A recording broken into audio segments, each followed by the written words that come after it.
everybody, it's Becky from powertoolswiththread.com. That's my blog.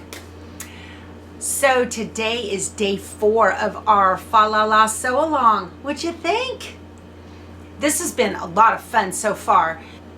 What is that hanging on? All right, you new quilters may want to designate a space on a wall, and they call it a design wall. And I have no idea why, but quilting fabric will stick to either batting or flannel. And when I had my first sewing room that was in an extra bedroom of our house, I had just taken some T-pins and pinned up batting on the wall, and it worked fine. Well, out here, all I have around me all around is bricks and windows. So I really don't have the space. Now this is a design wall. It's by Fons and Porter's, and I like it because it has the plastics. It's really just a giant plastic tablecloth that has flannel on the back. So if you have a large flannel backed tablecloth, you can also use that as a design wall.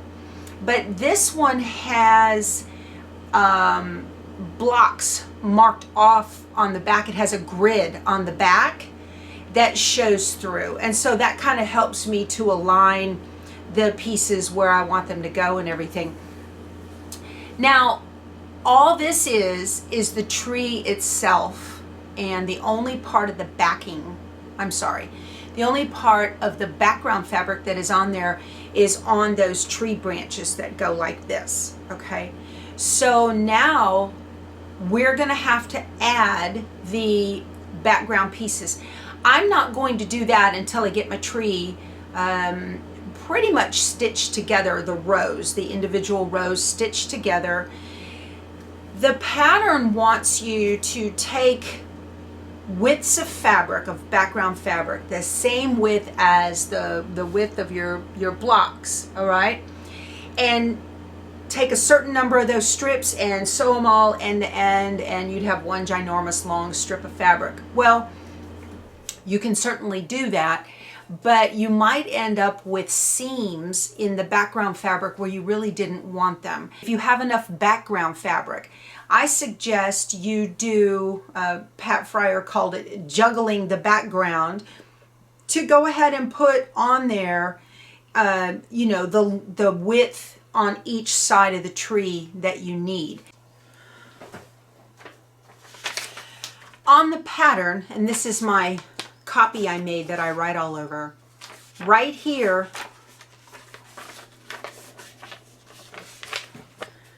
you might have to put this on your printer and blow it up 200 times to be able to read it.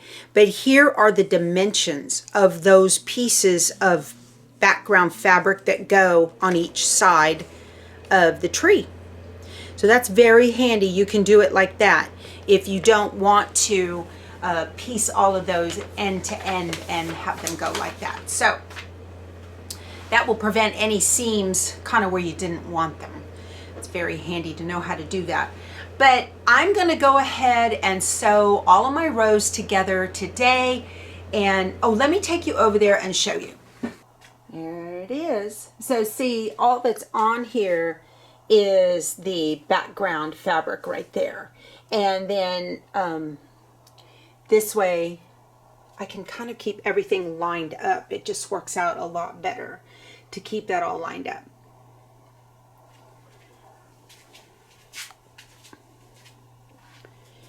Now you can make yourself crazy trying to figure out where you want all of your pieces to go, because you want them to be balanced. And one of the things that a lot of people recommend to do is to take a picture of it with your phone and then turn it black and white, and then look at it that way, and that will give you all of the value and the contrast that you're looking for.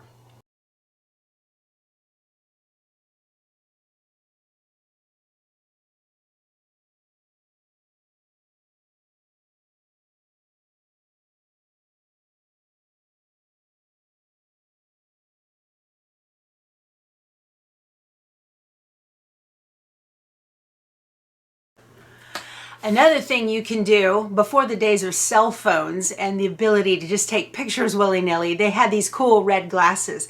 You guys, these things are just like, remember those foldable little paper glasses we used to get, and they were red and you could put red cellophane, or just like when we were kids. It works really well. How do I look? These work really well too if you don't want to, or I mean, now everybody has a cell phone and can take pictures, but I still use these quite a bit. I will lay all my pieces out on a bed on my because I've got a king size bed, so I'll lay all my pieces out on a bed and I'll stand back and look. That helps me. That's kind of my first run, and then I'll start taking pictures and turning those black and white. So I look funny when I wear these, but they're pretty handy. I'll put a link to them below if I can find them.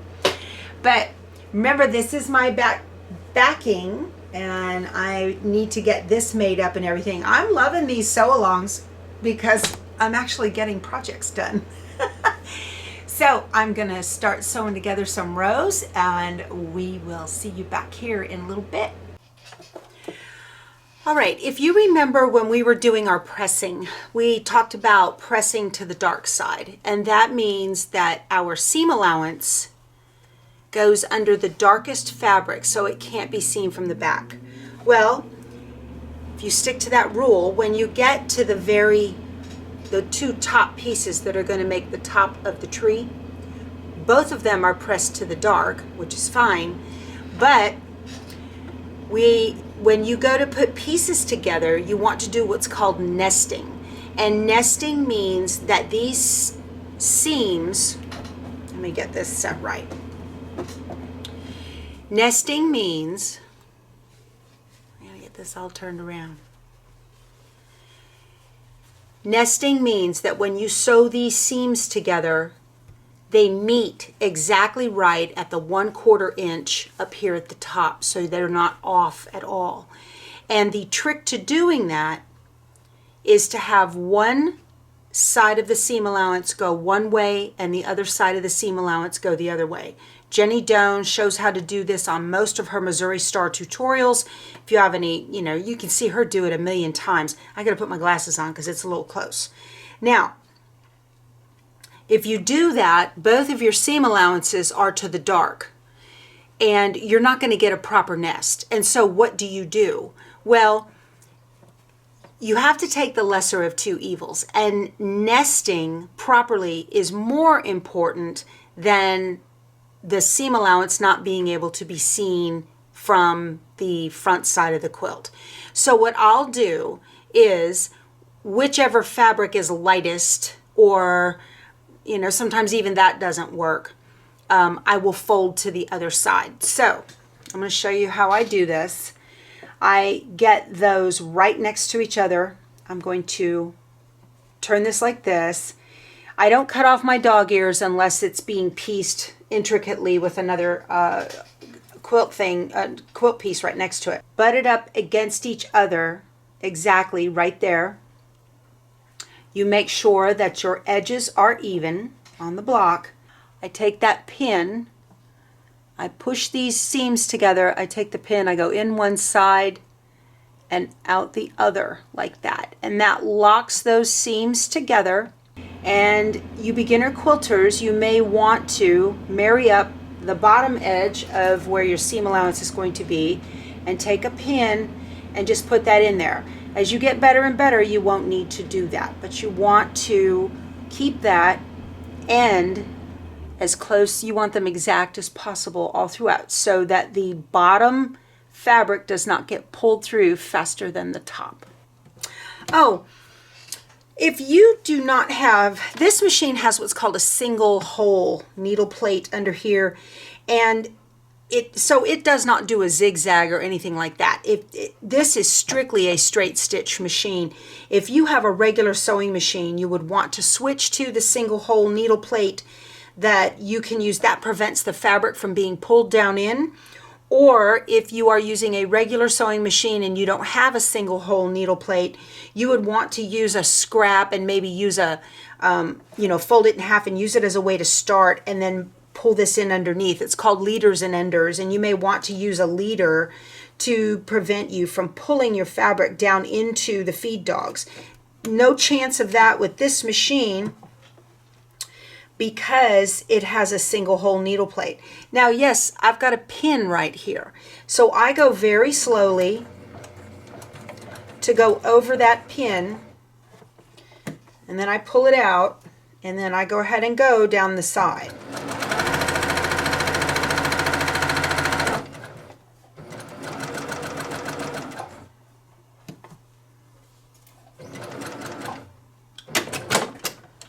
So I would take this over to the ironing board, and I would go ahead and press this so that it's flat and doesn't have a kink in it. You know, that's, like I said, that's the lesser of two evils. But when you get it and it's done, your point is perfect. And you have a perfect 1/4 inch seam allowance at the top. See that? That's how you perfectly nest your points. You take that pin and you go in one side and out the other. I find the dog ears actually help me align my fabric just a little bit better. And you know, you've got some super overachievers like my quilty friend Lisa, who presses her seams open.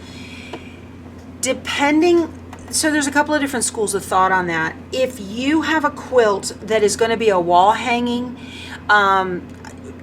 yeah, you could press them open and it's fine. If you have a quilt that is going to be used by children, you know, it might be a Ford, it might be a cape, it might be just, you know, thrown in the back of the truck or whatever. When your seams are open, you can actually pull them and see between them. It is a weaker seam than if the seam is completely folded over like this. Again, that's a garment industry little tidbit there, but some quilt patterns behave better if the seams are pressed open. So it is completely up to you. Unless the pattern specifically tells you to press your seams open, generally they do that for a reason, but unless they do, just leave your seams pressed over to the side. Now, when this is all said and done, and this has a piece of batting behind it and the background, you won't even notice that seam allowance is pressed to the other side. I'm very pleased with that. So I'm going to go ahead and keep sewing all of these rows together. When it comes to sewing your rows together, the seam allowance on this one is sewn, where is it? Right there. The seam allowance is facing to my right. So because this particular pattern has seams, not only across here that are going to nest together, it also has seams that are going to nest vertically. All right, so you want to, if these are nested to the right, then this second row needs to be nested, all the seams need to be pressed to the left, and the next row all the seams need to be pressed to the right, and the next row all the seams need to be pressed to the left. That is going to make everything go together very, very nicely for your whole quilt. So I made a mistake and I sewed this piece on upside down. And I thought this was a perfect opportunity to show you guys how seam rippers are supposed to work. I mean, you'd think you'd know, but I used one incorrectly for years and years. This is one of those handcrafted seam ripper stiletto combos that my husband makes. He turns them out in the shop. This is the blue sapphire. It's gorgeous. And one end of it is a seam ripper, pops in like that. And the other end is a stiletto. And these are very handy if you're going to feed something under the needle of your machine. You don't want to get your fingers. You use one of these. Anyway, let me show you how the seam ripper works. So it comes with, see this, it comes with, of course, a long pointy end and a little ball. Well, these are surgical steel, and the way they work is you need to undo just a couple of stitches at the bottom, and you turn the little ball. Let me get in close so you can see. You turn the little ball to the inside, and you just put the seam ripper part there and kind of hold it and give it a little tension, and then you can go like that. Did you see that? You guys, this thing is fabulous. Absolutely love it. These are just wonderful, wonderful tools. I came across a piece. It is an ornament, and it has more fabric on the ornament side than I do on the square that it is going to be sewn to. Yes, you caught me. I cut a square too short, so I pieced it. Don't tell anybody. It's okay to make a mistake. Once it's quilted, you won't even see it. All right, so when you have a situation where you have more fabric on the top or more fabric on one square, you know, because this one does not have a bias cut, that this is the size that's right. So this one right here, what are we going to do with that extra fabric? So like I showed you in part 3, I made the edges level with the center part of the ornament. I have pinned the corners. You want to put the largest piece down closest to the feed dogs. The feed dogs have a tendency to pull fabric in faster. Fabric on the bottom, the part that they grab, it pulls faster than the one on the top, unless you're using a walking foot. So that's why a lot of quilters will use a walking foot. But what I'm going to do is just go ahead and sew this. Let me show you my technique here for doing this. This is very handy to know how to do. Okay. So yeah, my pins are underneath. I am starting it just a little bit. I have the largest piece, the piece that's the ornament, down on the bottom, and I'm gonna pull it taut but not stretch it. I'm gonna go very slow. Get that pin out. I pinned it from the other side. It happens all the time.